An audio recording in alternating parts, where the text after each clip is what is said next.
Hi, everyone. Welcome to the Accessible Garden Design webinar. My name is Mara Gittleman. I am the Workshops and Education Coordinator for NYC Parks GreenThumb. We are the community garden office of the Parks Department for New York City, working with community gardens citywide. And since the pandemic started, now our webinars are all over the country and worldwide. So we're so excited to have people joining us from all over. Welcome. If you're just tuning in, please introduce yourself in the chat. We are going to be using the chat for all Q&A. And so if you have any questions throughout, please just go ahead and put your questions in the chat. I will be collecting them and asking them out loud when it's time for Q&A. We are recording this webinar, and we have the recording focused on just our amazing facilitators. However, if you can decide whether or not your camera is on using the little camcorder icon at the bottom of your screen. So we're very excited for today's webinar. I'm really excited to introduce my colleague, Babbie Dunnington, who is the Project and Design Coordinator at GreenThumb, and Christopher Noel, who is the NYC Parks Accessibility Coordinator for all of the Parks Department. We're really thrilled to have you both here. Thank you so much. I'm gonna pass the mic now. Thank you, Mara. So yeah, I'm Babbie. I'm the Project and Design Coordinator with GreenThumb, and Chris Noel is the NYC Parks Accessibility Coordinator, and he's been helping us develop accessibility guidelines for community gardens.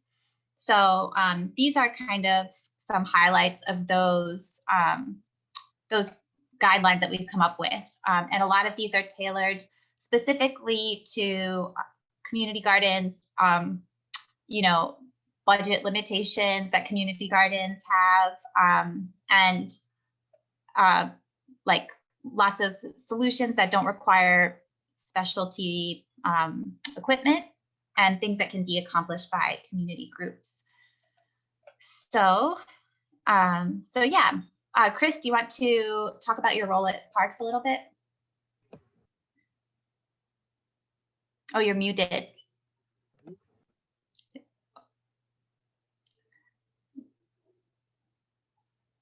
It's like unmuting. Okay, there we go. Yeah, hi, good afternoon, everyone. As Babbie mentioned, I'm the accessibility coordinator with New York City Parks the last 7 years and change. And in terms of what I do is I help work with our landscape architects and designers to come up with universal designs for our parks and playgrounds. So basically, my job is not as a consultant, but kind of as someone that a resource that they can reach out to in capital projects. So if we have a project and they might be unsure, or for example, what we say in capital projects is we try to go above and beyond the ADA. So it's easy to follow the rule book, but sometimes a lot of our designers like to, make it a little bit more snazzy, but yet still accessible. And that's when we'll confer and obviously come together with a great project. So I'm happy to be working with GreenThumb and Babbie and Mara. You guys are the best. So I'm happy to be here today. Yeah, so thanks so much.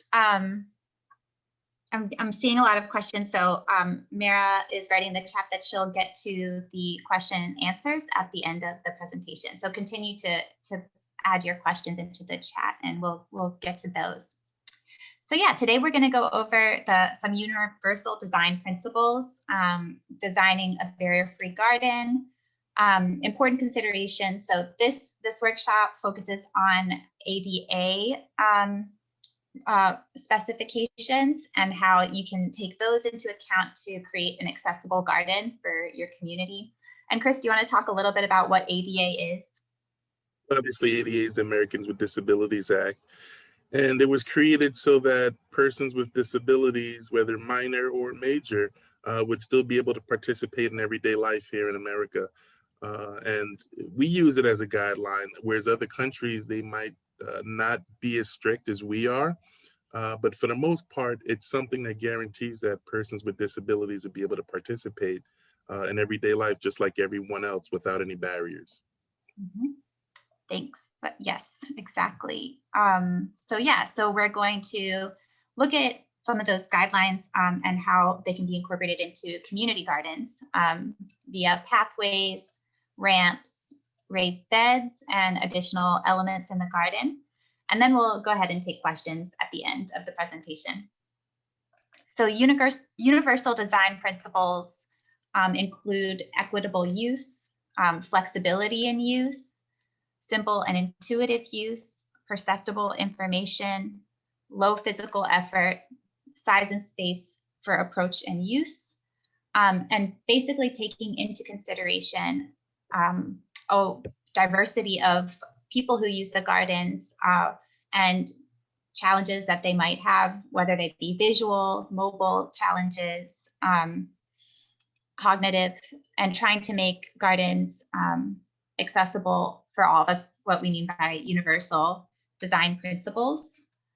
And to do that, the garden should allow movement for all abilities.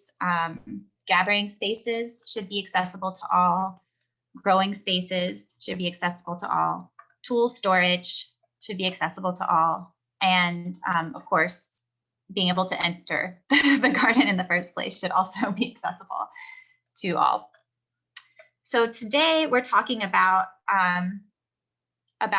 ways to design the garden for accessibility.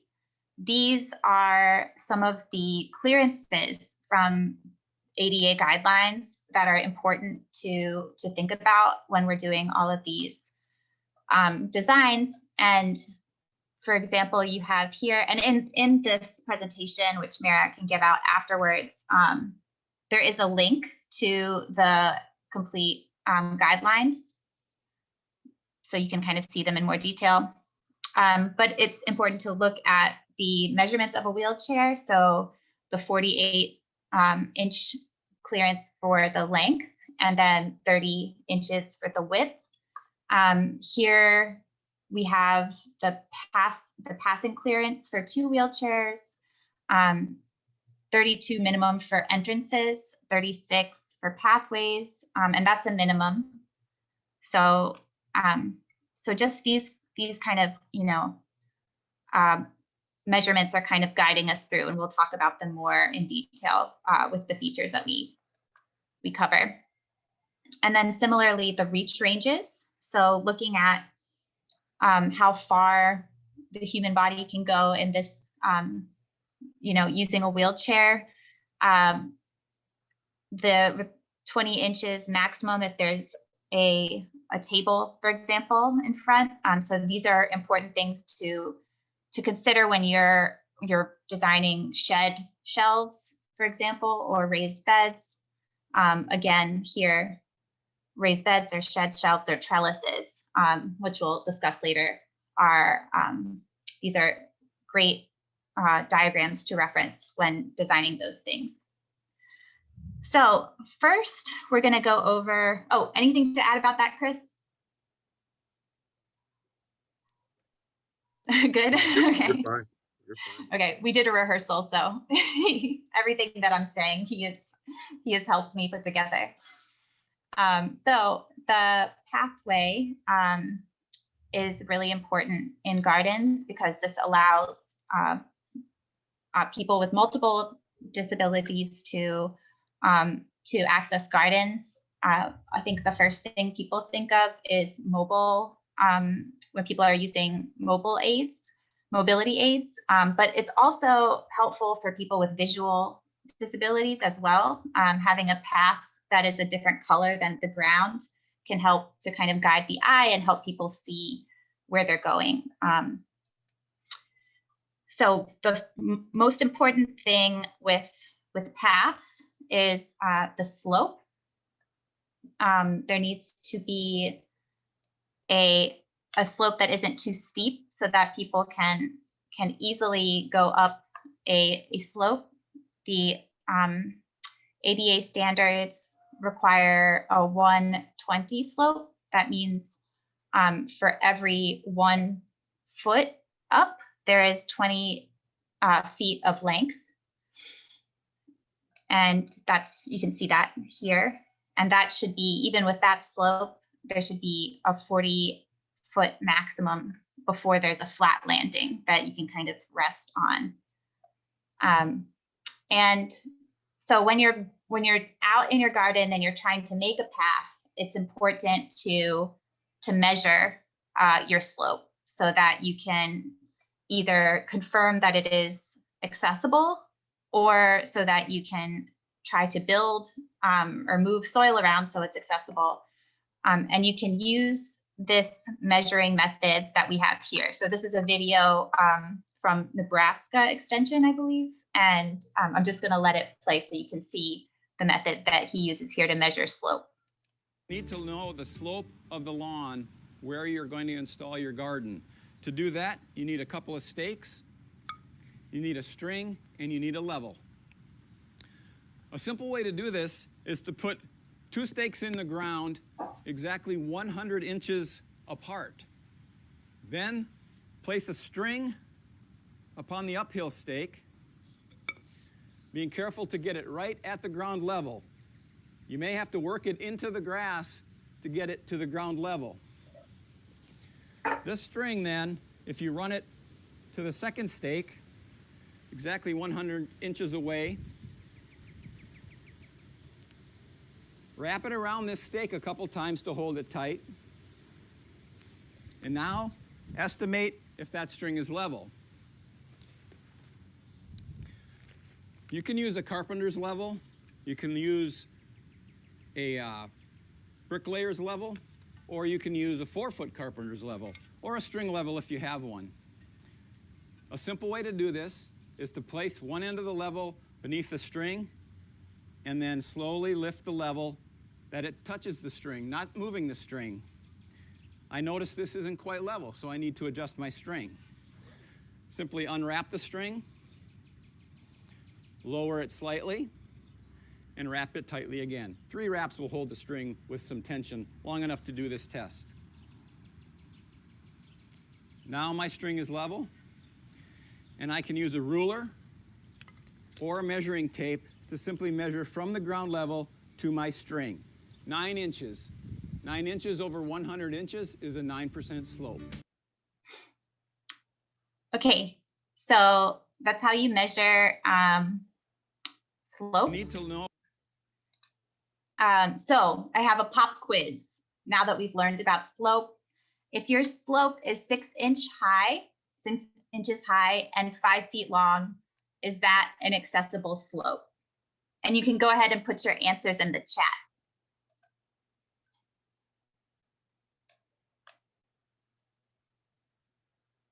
Okay, good. Everybody got it right. Answer is no. Excellent. And so this would be a 10% slope. So what we need for accessible slope is a 5% slope. So here is a diagram showing the difference between a 10% slope, which would be quite steep, and a 5% slope at the top, which is what is considered accessible. And Chris, do you want to talk about like why slope is so important for accessibility? Oh, sure. Slope is very important because, as you mentioned in the beginning of the presentation, you would want to have the participants use little energy if possible, because we would want people to be independent. So if you have a senior or person older in age and they want to be independent and pushing themselves in a manual wheelchair versus a motorized or a scooter, we want to be able to allow that senior to have access without really needing help to push up a slope, especially because these gardens are so dense and small. You know, to have a slope in there, it wouldn't be a good thing. So the less of a slope, 5% is always preferable. 8.3 is obviously the max, but 5%, if you can get that in your gardens, that's next to being flat. So you'd want to do that. And also there was a question about cross slope, and you're going to go into that, I believe, Babbie. So yes. So cross slope. Okay, so I have another video here. Cross slope is the slope perpendicular to the direction of travel. And so I'm going to just show you here. I feel like visual aids are helpful with slopes. So I'm going to just show you this quick video. Here's an ADA building code that you might not be familiar with. At least I wasn't until recently. And that is the cross slope of the walking surface, or the area perpendicular to the line of travel. What we're looking at here is a cross section of a walkway or sidewalk. And I went ahead and drew a little line. You can see it there. And I moved it back a little bit so that you can actually see the area in back is level. The area in front is sloping, to give you an idea of what I'm referring to. There is a maximum distance that you are allowed, or that you cannot go over, and that is a ratio of 1 in 48. So these are showing the ratio. So if you have a path that's 4 feet wide, then it can slope down an inch and still stay within that ratio. It's good to have your paths pitched a little bit so that water can drain down, so that they don't get muddy, but it's important to stay within this ratio. And then Chris, yeah, can you talk about the consequences of having a cross slope that's too great? Yeah, you as we mentioned before, with the regular running slope, we'd want to have a person that easily be able to maneuver in there. But with a cross slope, it's almost like you're leaning sideways, and it's not the most comfortable if you have to stay in that position for the whole pathway. You know, and depending on the amount of the cross slopes, some people might tip over. So even with everyday sidewalks or what have you, we always try to make sure that that cross slope stays very low. Great, thank you. Yeah, so that's cross slope. So that's slope. That's very important for pathways, but also the dimension of the pathway itself is important. So here is a drawing. I hope you all can see it clearly. It's adapted by Edie Keene, who is a landscape architect who's helped with community garden design before. And it shows, the entrance minimum could be 32 inches, but really the minimum path length should be 36. Pathways can vary throughout the garden. So you can work with spaces that are more narrow, go down to 36 inches, but having a 5-foot path would make it comfortable for people to turn around using a wheelchair. And having a 4-foot path allows for 2 people to walk side by side, or 2 people to kind of pass each other. And so, yeah, I think it's important to also keep in mind, if you're having a 36-inch path, there should, within 15 feet, there should be an area that's wide enough to allow for a turning radius, so that people can turn around easily. So these are the kind of path dimensions. It's also really important to make sure that your path is clear. Even if you have a accessible path with the right dimensions and correct slope, if there's a hose or heavy tool in the way of the path, it becomes inaccessible. So always important to try to keep pathways clear. And then materials. So there are a number of materials that you can use. We're focusing on materials that are easy to install for gardeners, and cheap. So this is actually a material that Chris recommended for gardens, and it is this plastic material. It's kind of a grid material that holds in place anything. So it can hold gravel, but it could also hold soil. You could have grass growing through it, and it keeps the structure so that it is accessible. And so, yeah, do you want to talk about this material a little bit, Chris? Yeah, this is actually a lifesaver type of invention, because obviously with gardens, you want to kind of keep it with that natural look, the rustic look. And with this, you can still be able to, I know we use a lot of times stone screenings, or, you know, as Babbie mentioned, they'll just be regular soil or dirt or mulch and things of that nature. But with this diamond grid, you're able to kind of load everything in, and it basically holds it in place, but still keeps it firm. And I think that's a great thing for accessibility over an elongated period of time, because obviously with grass, soils, stone screenings, if, like, for example, the weather we've had so far this last couple weeks, you know, it'll make ruts. You know, you have the rain and the snow, and then now everything is kind of compromised and moving. With this diamond grid, it kind of keeps everything in place. And I did see a question about plastic. I believe they use materials that are good for the soil and for the earth. I would definitely say to go to their website. It's a great company. And we're lucky that they were able to kind of give us samples in the beginning for us to test out. But this will be able to keep your pathways looking natural, but also accessible for a long period of time. So it's great that we actually are able to use them in our gardens now. Yeah. So here's an example of the installation. In this case, we excavated, we put down a layer of gravel and compacted that gravel. That way that water can drain freely through the diamond grids and through the material in the diamond grid. So after that is compacted, it makes a level and permeable base. And then laying down the diamond grids on top of that, and then using, I think this was pea gravel on top of the diamond grids. So in the end, it has a finish that that looks almost like the grid isn't there.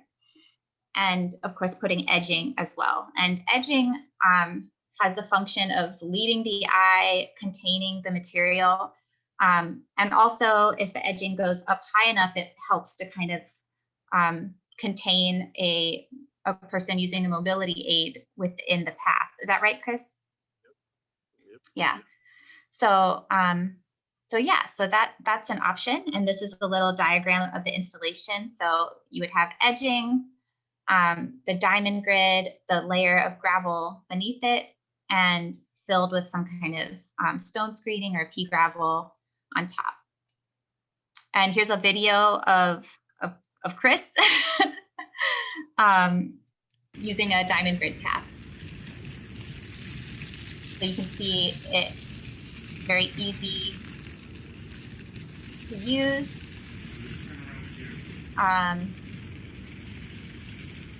And yeah, I think just makes access for the garden much easier. I would never be able to do that if it was stone screenings alone or dirt or soil alone. Not in a million years. The wheels would probably sink into the dirt or the stone screenings, and then I would need someone to help push me out of it.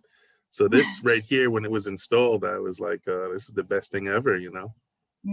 So it works out well.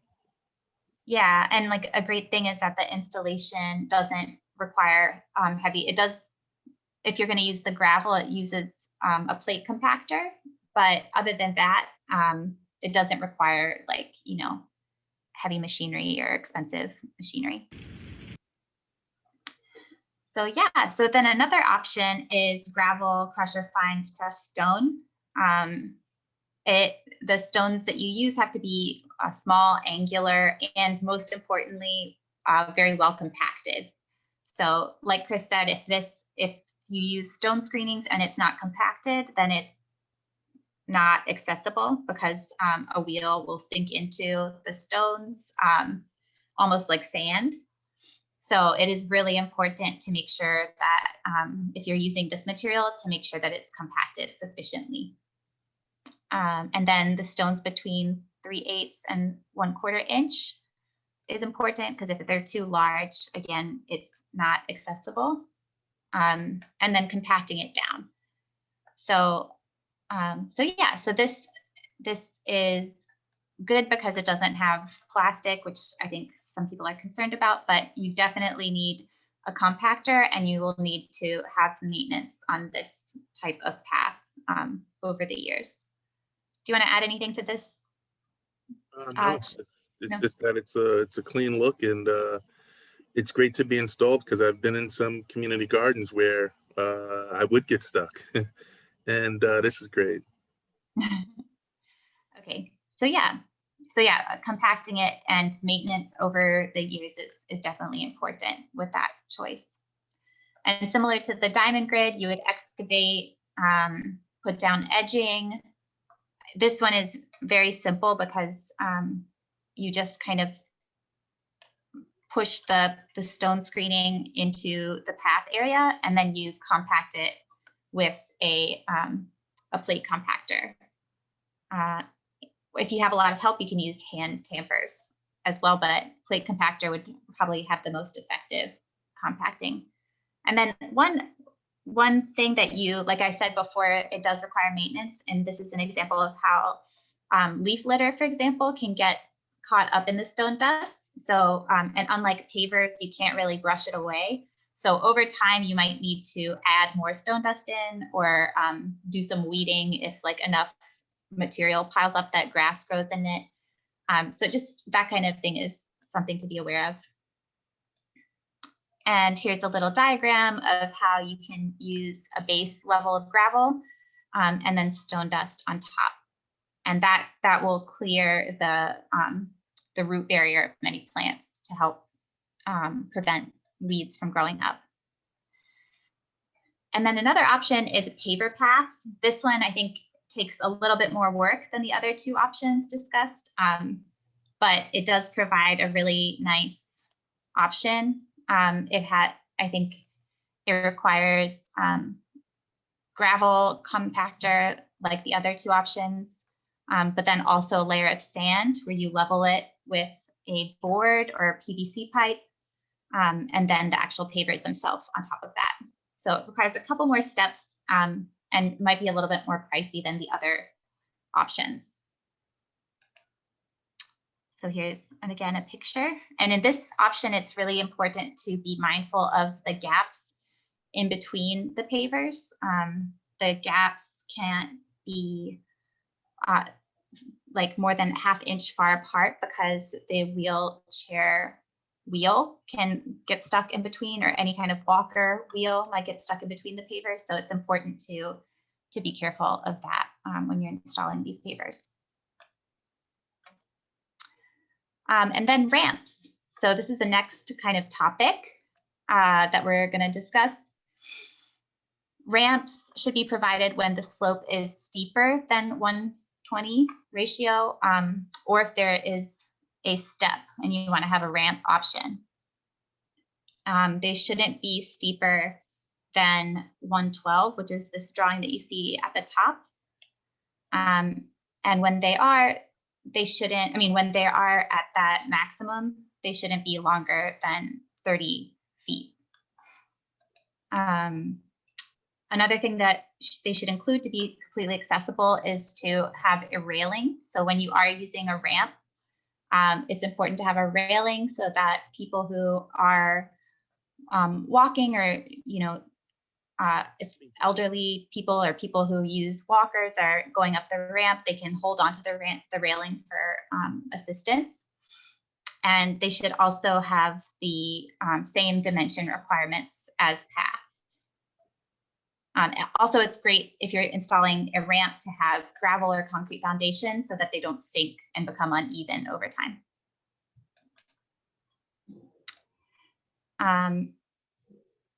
So yeah, there are a couple of rules for handrails. Mara, after this, will send out a PDF of the accessibility guidelines that include all this information to kind of help you. But you can create your own handrails out of wood, and this can be kind of a guide that you use for creating accessible handrails. Okay, so another quiz here. There are some problems with these ramps. Does anybody know what the problems are?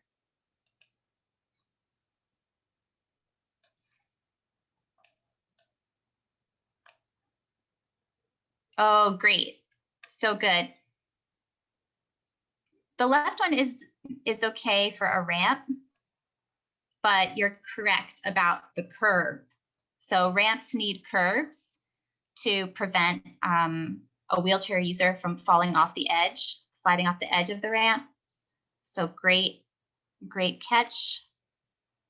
And the right image would need a handrail, and then beyond the ramp, there should be a 1 foot extension of the handrail. All right, great job, everyone. Okay. Oh, is there anything else that I'm missing, Chris, for handrails? No, here. No, good. Okay. Okay, and then raised beds. So raised beds, there's several ways to construct them. One of the most important things to keep in mind is that they should be between 20 and 34 feet or inches high and 10 to 24 inches wide. But if they can be accessed from both sides, they can be up to 4 feet wide. So one of the options is the tabletop bed. This can be accessed with the knees underneath of the bed. It can have this design that's shown in the picture, has 6 legs for support. And the most critical dimension is that there is 27 inches of knee clearance under the bed. And so this design, again, assumes that there's access to both sides. So it's 48 inches wide, but you can access the bed from both sides and reach over 24 inches. So here's kind of a diagram of the measurements, 27 inches up and then 24 inches across. But again, you can access it from both sides. And so when building this, these are the measurements from the ADA guidelines that you can keep in mind. The unobstructed high forward reach, which shows 20 to 25 inches maximum of reaching over, and the 27-inch knee clearance, as well as if there's going to be any legs in the middle for support, to make sure that there's 9 inches of toe support, toe clearance. Okay. So here's an example of some tabletop beds. Here you can see it's also great for people who use walkers so that they don't have to, they can easily access the bed standing up instead of having to kneel down. Hanging growing beds are another option. So this is similar, but you can use the wall as a support to hang the beds down. Having 8 inches of soil should be enough soil to grow many crops, especially if you're growing greens. And then again, having the 27-inch clearance. You can also do elevated side access beds. So having beds, if you're using GreenThumb standard wood that's 10 inches wide, you can do double raised beds to have 20 inches of height or 30 inches of height, which is probably even better. You can also go to a feed store and get metal troughs, which could work as well if they're within the recommended height. So here's some example of the double raised beds. And it's also important to make sure that the raised beds are on an accessible path. Otherwise, they can't be accessed. So here's an example of Chris at Robert Klinksgale Community Garden. They have some really beautiful raised beds there. So I'm just gonna play this example. Good afternoon, my name is Chris Noel, and I'm the accessibility coordinator with New York City Parks. We're here to show you Robert Klinksgale's Community Garden here in Harlem, New York. So we're starting off here to show you in terms of accessibility in the garden. Here we have a raised planter. So that means if there's someone in a wheelchair like myself or someone who uses a walker, they could sit on it. Now they can easily plant without having to reach down, such as here, it would be a lot harder for me to be able to go down and really plant. So when you're looking at a raised planter, the importance of it is not only it adds a different look to your garden, but now it allows me access that I didn't have prior. So that's what we want to have for a lot of people with disabilities who come to the gardens, as well as our seniors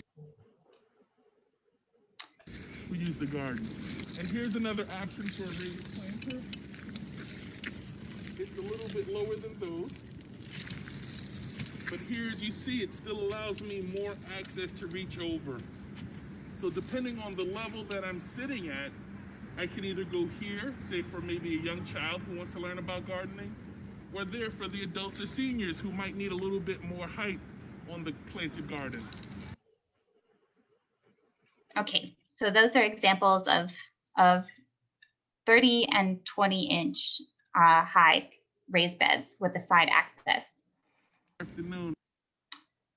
So in addition to raised beds, there are other ways that you can make a garden accessible. You can grow food that requires trellising, so that is more accessible for harvesting. You can use 5-gallon containers or planters that allow for a larger side reach range. You can use a trellis that brings, like this trellis that you see here, that brings the plants up so that you don't need to reach down to harvest. And then wire mesh trellises are recommended for cucumbers, pole beans, runner beans, and peas. And A-frame trellises are recommended for beans, peas, gourds, melons, squash, and cucumbers. So this here in the picture is an A-frame trellis. And it looks like it's growing squash. You can also create arbors. It's important when you're doing this to make sure that there's enough clearance in between the arbor so that it's accessible. And it's also important to make sure that both the two sides of it are clear so that there isn't any way for someone to get stuck not being able to turn around. And this is also, it's important to also make sure that you're not making it too high so that the harvesting can be done from a wheelchair user. And you can also do something similar with grape arbors. This is an example of a grape arbor with seating underneath. So this, in this option, it's important to have a path that's accessible so that you can easily roll in or out of the area. And this also creates a gathering space that is accessible. Espalier is also another option for vertical growing. And you can use the ADA guide that shows the unobstructed side reach here. So making sure that you design the fruit trees that you grow and so that they're within reach.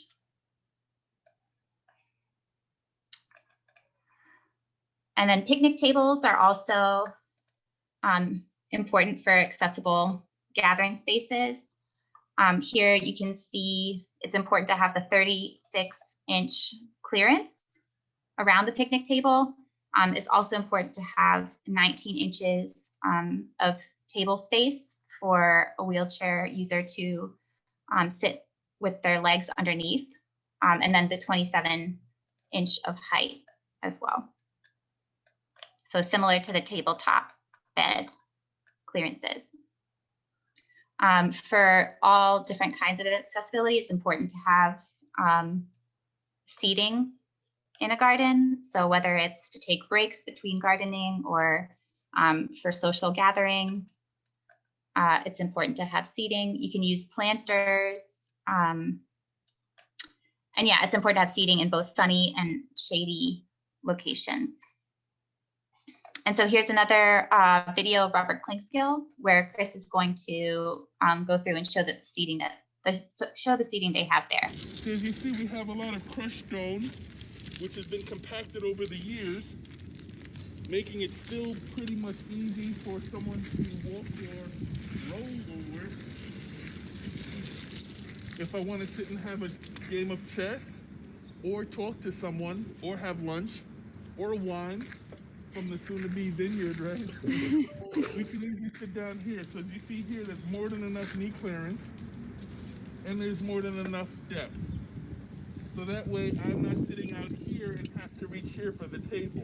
That's something that we do in New York City parks to make sure that people are able to fit underneath. As you see, here's another option with much knee clearance and depth. That's what we want in all of our gardens, because as people age and use mobility devices, we want to make sure that if the garden hasn't been reconstructed, that it's still accessible for their use years later. And as you see, the crushed stone is still very compacted, which is a great thing for a wheelchair user, someone who might have limited mobility. Okay, so that was an example. In this example, the tables didn't come out the 19 inches. They were the chest tables, but there was a bench missing on one side, on two sides of the table, so that a person with a wheelchair could roll through to sit at the table as well. So I think, oh, and then we have one more section, and then we'll start taking questions. So I think that there are a lot of questions, so I want to leave enough time for that. The last thing to consider is tool storage. So sheds, it's important to make sure that the entrance is accessible to a shed, as well as the 60 inches, if possible, of clearance to have tools that are within reach, and so that somebody using a walker, wheelchair can access and turn around in the shed. There, you can use racks or shelves or different kinds of like vertical storage so that tools can be easily accessed. And that the reach depth shouldn't exceed 20 inches. So if you have a shelf, making sure that that shelf is no wider than 20 inches will make your shed accessible. Another option is using something like this in the picture, where you can add onto raised beds areas that have hand tool storage. Okay, so that is it. Any questions? We have so many, but first I just want to say thank you. I see the chat blinking. Thank you so much, Babbie and Chris. That was an incredibly informative presentation and a lot to digest. So thank you for taking the time to put this all together so concisely. I'm excited to be able to share this video with folks. So speaking of tools, one of the first questions we have is, do people with mobility issues need separate tools or special tools? If so, where would you find them? I believe there are tools made for people that don't have as strong as grip as others, and I'm sure you can easily find those online. I'm not sure if GreenThumb offers that as of yet for their members, but I've seen it in the past. There are sites online where you can get hand tools that are a little bit easier on your hands if you can't grip it as strong as you used to, but still want to garden. So yes, you could probably look online for those and find them, and they're not too expensive. They're relatively affordable. And also, a quick question, the garden we were in, Klinksgale's community garden, I have to give a shout out to the registered landscape architect, John Ernsberger, who actually designed that garden and the playground adjacent to it. So I'd be remiss if I didn't actually give him a shout out, because that was his work to make it as accessible and sustainable as it's been over the last couple of years. So thanks, John. Yeah, and he also provided the detailed drawings of the planters that we were able to include in the accessibility guidelines. So he has contributed to those. So yeah, good call. And then with the tool question, I know that there are specifically pruners. When you're working with a raised bed, like we discussed, that are within the guidelines, the height guidelines, you can use hand tools, but for pruning shrubs and things that you might need to get lower, there are really great pruners you can buy that are within like $30 or $40. and they're easy to use and have a long neck so that they can reach high or low spaces. Thank you. Speaking of credit to the gardeners and people who have been designing these spaces, there's a question about which garden was that first video of Chris on the path to the gazebo. Do you remember which garden that was? That was Jackie Robinson. Yeah. Great, thank you. Someone says we are trying to make our park accessible, but have a very small park with a significant slope. And we are wondering whether as part of GreenThumb, we are required to make the whole park accessible. It is not, there's no like requirement at the moment.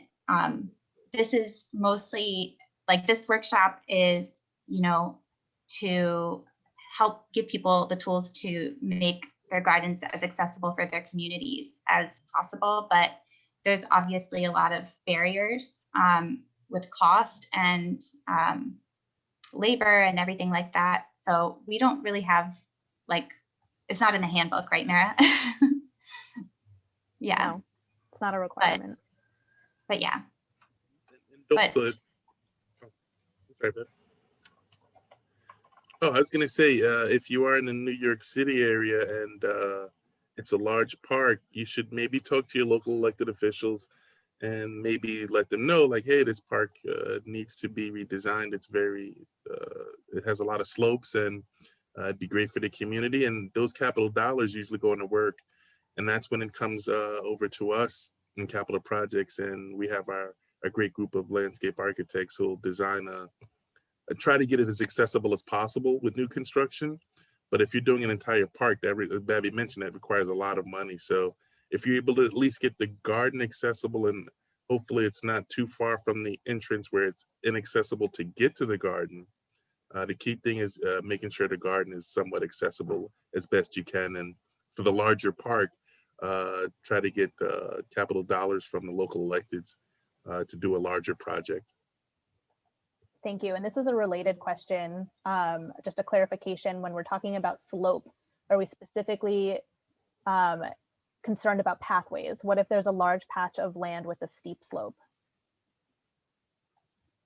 Well, as Babbie mentioned, as long as you have at least one accessible entrance into the garden that's accessible, that's great.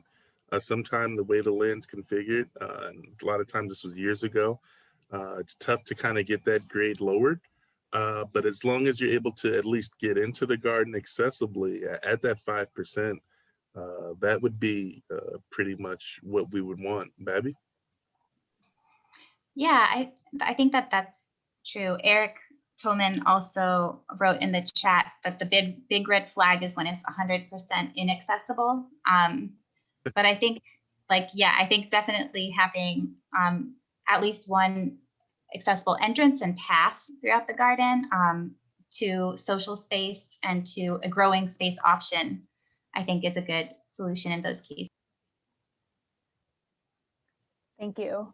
We had a bunch of questions about how exactly do you compact the gravel for a pathway. You did discuss some machinery and how you might do it without the machinery.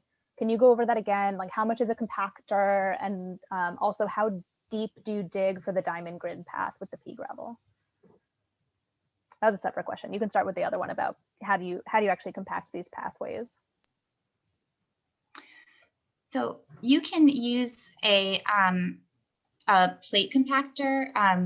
I think in one of the photos there is an example, and these are things that you can rent for not too much. Also, our crew has access to them, but you know, with like limited like capacity. But this machine is something that you can use to compact gravel and stone dust. But you can also use a hand tamper if you have a lot of help and a lot of upper body strength. you can hand tamp gravel and stone dust in a pretty like you can do a pretty good job compacting it. And I think over time, having a hand tamper on site is great for maintenance, especially if, one option is maybe get the plate compactor at first, but then over the years to make sure that it stays compacted, use a hand tamper. Great, thank you. And then how deep do you dig for the diamond grid path with the pea gravel? That one, I think that's in the diagram. It's between 4 and 6 inches. So I think 6 inches, there is the like a couple inches of gravel, and then the diamond grid is an inch and inch 3/4 for the actual material. So I think 4 inches total would be like the right amount to excavate for diamond grid if you're using diamond grid specifically. Thank you. Related to the pathways, how do you shovel these in winter when there's snow, or do you just salt them? That's a good question. For the diamond grid and the paver pathways, I think you could shovel those pathways. For the crushed stone, I think it'd be better to salt them. Yeah. Thank you. Okay, we have a couple questions about path materials. Could you do a wood bridge instead over gravel? Yeah, you mean like a deck? I think so, maybe like a flat ramp. Sure. As long as the space is in between, if you're using planks, is small enough that a wheelchair wheel couldn't get in. So yeah, that would be fine. That would be great. Anything that increases accessibility for people that need the accessibility is great. So in any option work, these aren't set in stone, but I guess use what's applicable for your garden. And these are just options that help make it a lot easier. So you don't have to, rack your brain trying to figure out what's best. These are good options that Babbie put together. Yeah, these are not the only options. These are just the 3 easy and cheapest options. So I think definitely a wood deck would also be an option. Okay. There's a question about the one photo you showed of the ramp that had carpeting. Could wheels get tangled on that carpeting? Yeah, we don't recommend having carpet in gardens for a number of reasons. So I think maybe that this was an attempt. It almost looks like AstroTurf or something like that. Yeah, it's artificial. Yeah. So maybe they did it so you would have some grip, because it looks like it's plywood laid down, and plywood when wet, it's easy to slip. So I think they maybe did that to give it a little bit of gradient so that someone could walk up, or if you're in a mobility device, can be able to go up without slipping down. So I think that was something maybe impromptu, not something that's encouraged. Yeah, but so something instead that you could do to have like a non-slip could be like adhesive non-slip strips that you can get at hardware stores, or a finish that you can put on that has like kind of sandy material in it. So there are like other options, but I think generally we don't recommend rugs or carpets on ramps or in gardens in general for several reasons, including like decay and bacteria and things like that. And that's the purpose of this kind of webcast, because as you can see, this garden at least made an attempt. They have a ramp, they put something to have grading. So it's great that they at least made an attempt to make it as accessible as possible. So I think that this webinar is great to show what has been, but how we can improve it across all gardens and across the world. Maybe you have a lot of visitors from different countries, so maybe this will spur something. More accessible gardens worldwide, that's what we need. Thank you.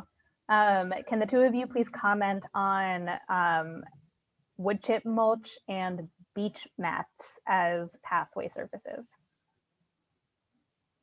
Well, the wood chips, same as the stone screenings, if they're not able to be put in something that like the diamond grid where it'll keep it in place, they'll eventually scatter after a rainstorm or a snowstorm. But with the beach mats work very well. As you see, we use them on all of our beaches in the summertime and in the off season as well. Uh, I wouldn't be mad at a beach mat if there are no other options available. But obviously that's the green thumb. Babbie, would you want to weigh in on that? But the beach mats are very firm, and that's why we use them on our beaches. So for your gardens, I'm sure it would help. Yeah, I'm not too familiar with beach mats, so I don't know. But I think that what you said was helpful. Yeah, I think, yeah, just concerning like the longevity of them, I guess, or like making sure that they're well connected so that there's not a break in between, or like over time, if they get warped, that might cause problems. But again, I'm not, you're more of an expert on beach mats than because I we am. ordered them for the beaches. So what I would say is they do last a very long time. We have some that are on the beaches year round to give people access. Obviously not into the water. Without a lifeguard, you can't go into the water, but we still wanted to give people access, and we kind of roll them up, the ones we aren't using, and deploy them the next year. And they work just as well, and we attach them all. They come in 50-foot lengths. 50 foot by 6.5 feet wide. If you wanted it, you could get it wider if possible, but they do all come in 50-foot lengths. So that's something to keep in mind as well. Great, thank you. And then the last few questions have to do with the raised beds. First, we have a comment that the metal troughs do heat up more than wood, so consider lining if you're using them. And then there's a question, how many sides of the raised bed need to be on the accessible path? The photo before the video appeared to show the raised bed with a long face along the accessible path, but the short sides and back long side were on narrower paths with rougher material. I would say if you could keep the, here we go, a good example, the longer the bed on the accessible pathway, the better versus the short end, just so you have a lot more planting space to use. So yeah, if we could get the longer side on the accessible pathway, that works best for everyone. If you have enough space to even have at least 3 feet to get in between the beds, that's even great because that allows for greater accessibility. But I know that a lot of our gardens are kind of small and compact. So what we're looking at here is great because you're still giving people a lot of access. And this is great. Great, thank you. How do you anchor those hanging beds? Babbie, you're muted. I think, Eric, are you raising your hand to? He's jumping off. He's got another meeting. Oh, okay, okay. I see a lot of waving happening. There's a couple of different ways that you could anchor it. I think in the slide, it suggested rope or metal anchors. So you can buy like the kind of S links and bolt them to like a wooden board that you have against your fence, and then hang it down from there. So like metal chain or rope. Also rope, like a sturdy rope tied through wood would work. So yeah, that's what I would recommend. Thank you. How do you keep the wood from rotting? Should it be treated prior to use? Yeah, I think there are, there's been like some controversy. Oh, go ahead, Mary. I can if that was about the wheelchair accessible raised bed that was like raised up, I can comment on the design that we lined the inside of the wood with plastic and installed a shower drain, which you can buy, you can drill a hole and install like a cheap like $5 shower drain so that the wood was protected from the moisture of the soil. And then we lined the plastic with, I think, landscaping fabric to protect the plastic. So there's certain things you can do if you're doing one of those tabletop raised beds to protect the lumber. And as long as you're, you can treat the legs, anything that's not touching the soil, with linseed oil or with any kind of, you could use treated lumber for the legs as well. But any lumber that's touching the soil that you're growing in should be untreated. Although I think linseed oil is safe and extends the life of lumber.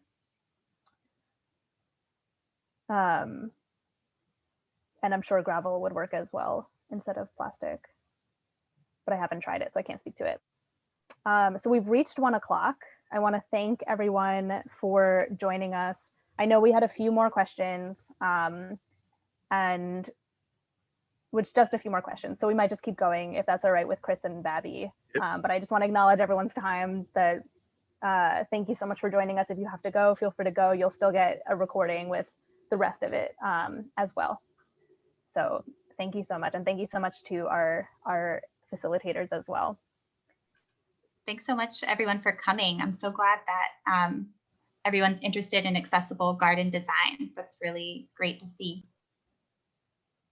Okay, so we have question for Chris. Are you available to visually assess gardens for ADA projects and also give advice if they are on Parks property or if they are not on Parks property? I can, but you have to go through Babbie. She's my agent. So she books me to go to the gardens, literally. So you'd have to go through Babbie. And then obviously she'll contact me. But I would say because, yeah, and I work very well with Babbie on a number of the gardens, but I would say the best bet to streamline it is to go through Babbie, and then she would contact me. But I have no problem going to a garden at all. We do it already, Babbie and myself. So, and even at this picture here, this is a couple years ago. You went digging in the crates. This is maybe Sarah D, I believe. We were doing a workshop to show how to make raised planters by yourself or for your garden. Yeah, so this is maybe about 5 years ago, right? This was probably 2017. This was like when I first started working at GreenThumb, and it was at the Mafinda Kulunga Garden in the Lower East Side in Sarah Roosevelt Park. Nice. Yeah, I remember this. Yeah. Thank you, Chris. You've been with us for a long time. Okay, so another question is related to GreenThumb Gardens specifically. Do we have to get prior approval for any pathway? Yes. Is it? I forgot. I'm not actually sure what's in the handbook. I think I would like always ask your outreach coordinator anyway, just in case we can actually help with resources and help with the labor.